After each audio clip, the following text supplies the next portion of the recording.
Stellenbosch to give people their title deeds. That is the most important part about land reform, title deeds. And then ask myself, wait, this is a party in parliament that they even said it yesterday when it was being debated in parliament, that the Land Reform Act, the expropriation without compensation. He said the same thing. They said the same thing. So my one question then, when it comes to the land, because there are a few, the question is then, if that's the case, it means that this party probably does not have a position that goes counter to big business. Like Malema, like BLF have been saying, that these people are there for white monopoly capital. I never believed that narrative up until last night, that these monopolistic bodies are there and are trying to influence the national dialogue on things that interest them. Because even when Gavin Mkhari was trying to move him away from issues like farming, because here's another issue, that when we raise the land question, all of whiteness then says, oh, you can't jeopardize farming, you can't jeopardize farmland. It means that there's something there. Because they're not talking about the urban centers. They're not talking about the middle of Joburg. They are telling you, no, but you can't, food security. And the farms aren't really that important. He even said that himself yesterday. The farms aren't really what you need to notice. The most expensive areas are in the city centers. Yes, those areas are expensive because the farmers bought those buildings in Johannesburg with the money that they make from the farms. True. We need a basis for economic viability. And then one thing I also want to challenge that this man said yesterday. He says this idea of his of saying, well, when black people get rich, they buy BMWs, right? When black people get rich, they go to Taboo. You don't save like the Afrikaners of the 1940s and the 1930s. Remember that those people were not saving for saving's sake. And they weren't saving the pennies that they had. They were saving the surplus from their farms. That's how they started ABSA. So they were not saving SASSA money. They weren't saving grant money. They were saving money that was being cartelled by a government that was hell-bent on creating infrastructure for the Afrikaners. And that must be put on record. But here's the other thing. So is it not fitting for us to go to Taboo? Is it not meant for blacks? And this is a question that has been asked by Julius Malema before. I thought it disingenuous before. But after yesterday, it made sense. Are we not supposed to go there? Because we are black. Because our people are suffering, I'm not supposed to go to Taboo. I want to challenge you. I want to challenge you. Because my people are suffering, I can't go to Greece. But Adam Katsavelos can go there and call me all kinds of names. I want to challenge you, Brigger, by saying, at the end of the day, he is wrong, but the principle he raises is quite key.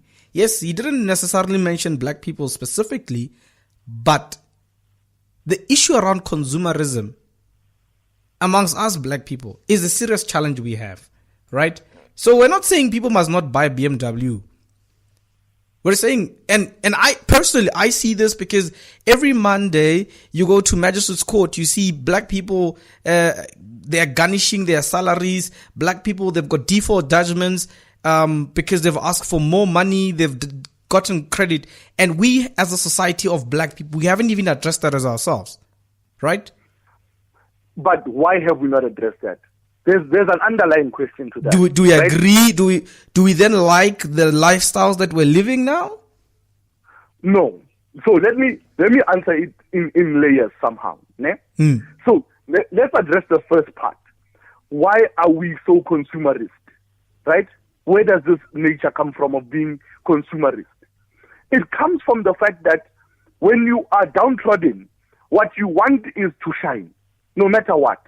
Because even people who are getting a grant money, they go and open accounts at Edgar's in order to feel good. You dress yourself up that way because what is inside. But is there something wrong with going to a pub? Okay, it's fine. And what does going to pub say? Means it's nothing negative. No.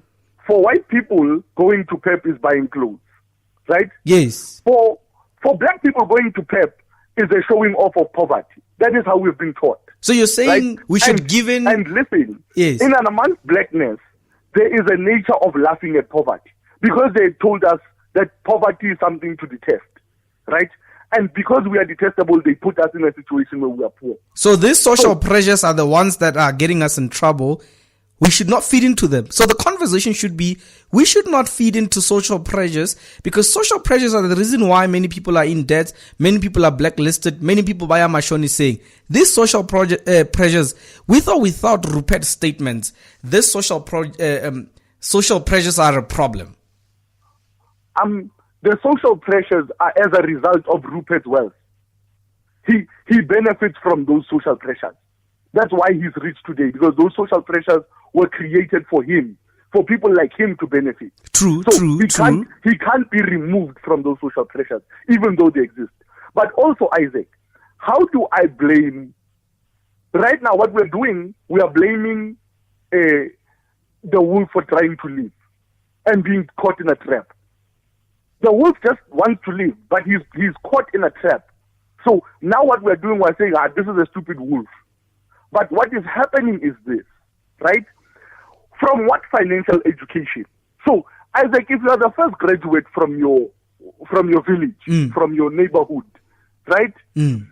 What comes with that is an expectation. We can't belay that, right? But also not just from your community, but from even the people at home, right? And so, by trying to manage those expectations, even the pernicious ones, like consumerism, you are playing into a narrative of those people. But also, you have no financial education, right? Because you are the first in the family, you are trying your best to gain material, because what we've been told is that the world runs on material. And the more material you have, the happier you might be, right? That's the narrative that's been painted. But let me try and show you something else. When it comes to the issues of money and consumerism, right? Because as a black child, you have no financial education. There's nobody at home to teach you about taxing. There's nobody at home who's there to teach you about annuities. There's nobody who will teach you about investments and the type of investments available to you. So what do? The money that you get, you spend. Right? And you spend on what? On things you assume are the things that portray wealth. But actually what portrays wealth is a bank account that has investments linked to it. That probably has, properties and investments linked to it. Yes. That's wealth. But we assume, because we are never educated on these things, that wealth is accumulating things that look like you are wealthy. All right. So when he espouses these things, it's also compounding he's playing on a string that has been laid, the foundation of which has been laid in apartheid, that blacks cannot govern without supervision, that blacks are childlike. Because even though he doesn't say it expressly, he then says we are those to be chastised, because when he says something like that, it means that black people have no discipline.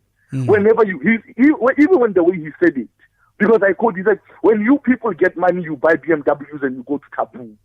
So that means he's saying you people lack discipline. You can't even be trusted with your own money.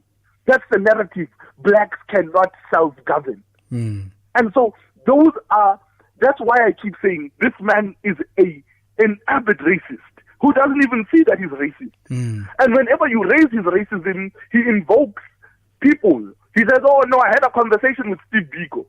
Guess what? Steve Biko was still murdered by your government. He was still murdered using loans that were assured through ABSA. That was started, and your father was a shareholder in.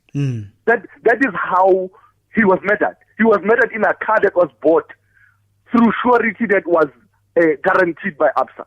So you can't just say, oh, I had a conversation with him.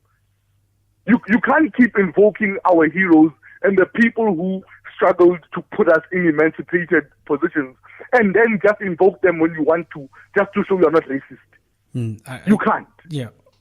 I mean, there are people agreeing with you on Twitter that Rupert was very demeaning last night. So yeah, we have to cut the conversation here, but I know there's a lot. I mean, there's a lot that a lot of people can learn from your input. So thank you, my guy. Thank you so much. As always, thank you for having me, Isaac. All right, cheers. Sharp. Okay, that's Brigand Toba. We're chatting about last night, reacting on last night's interview. We're going to go for an ad break, and when we come back, we get into the main topic of tonight's episode. You are listening to One Nation FM on 88.9 FM. This is the Robust View with Isaac. Ladana Hardware. We are stockists of building materials, fishing tackle, gas stove products, and deals for society. We also have plenty of parking space and quick, efficient service. Please pay us a visit for the best prices on number 16 Witklip Street, Ladana, or call us on 015-293-0707. Fofo, Ardudishaneng Mahua Razamai. Our monna or Watsamaya with tires like that. Eish, I want to buy new tires, but they're expensive and the second-hand ones don't seem to last. Kingadi. Hey Mon, did you say second-hand tires? Do you know how dangerous that could be? Haven't you heard of Tire Rack Dunlop Zone Polokwane? They sell the best quality tire brands at affordable prices. Hey Munna, are you serious? Serious. Visit Tire Rack Dunlop Zone 92 Dell Street Polokwane. For all your fitting and wheel alignment needs, call them on 015-297-3000. Dunlop, be who you want to be, go where you want to go. It's your journey. Kids these days are smart, and when you're competing for their attention against their smartphones, you need to make smart choices, like using Sunfoil triple refined pure sunflower oil in every meal you make. It's naturally cholesterol-free and approved by the Heart and Stroke Foundation as part of a balanced eating plan. So whether you're cooking, frying, or baking, you get the great tasting results that'll get their attention faster than the latest app. And if that doesn't work, change the Wi-Fi password. Sunfoil. Now we're cooking. This is One Nation FM on 88.9. All right, we're back on One Nation FM, 88.9. This is the Robust View. Okay, let's get into the main topic, all right? The topic said, can Africa survive without the East, the West or the East? Does it really matter? If you think about it, Africa, the way after the scramble of Africa, Africa is divided amongst what really happened after World War II. So when I say divided, in terms of where most countries feel safe with. So you got, first of all, Africa is divided into sub-Saharan Africa and North Africa.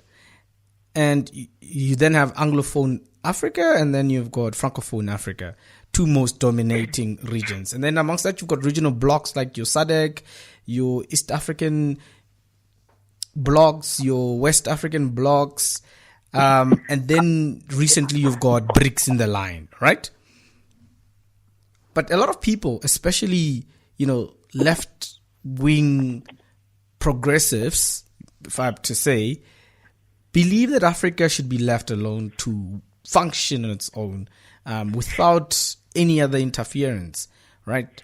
We want to know if that could be possible, all right? We want to know that, can Africa on its own survive? Can Africa on its own make profit, sustain, and develop, right, without externalities? So I'm joined on the line by two gentlemen who we're going to have this wonderful conversation. That's Sibabalo Mtonga and Tadishe Lloyd Mashiro.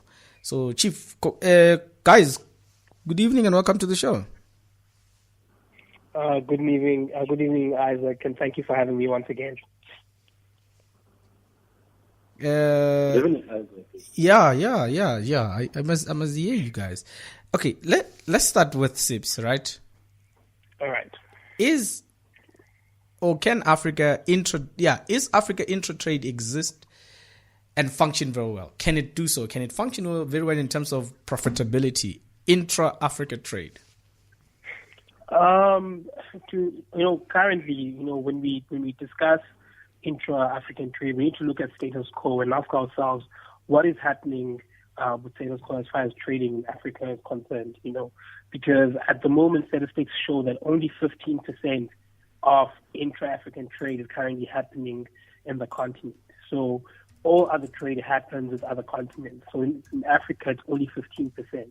And you go to continents like Asia, for example, where it's 49%, and Europe, which is basically 51%.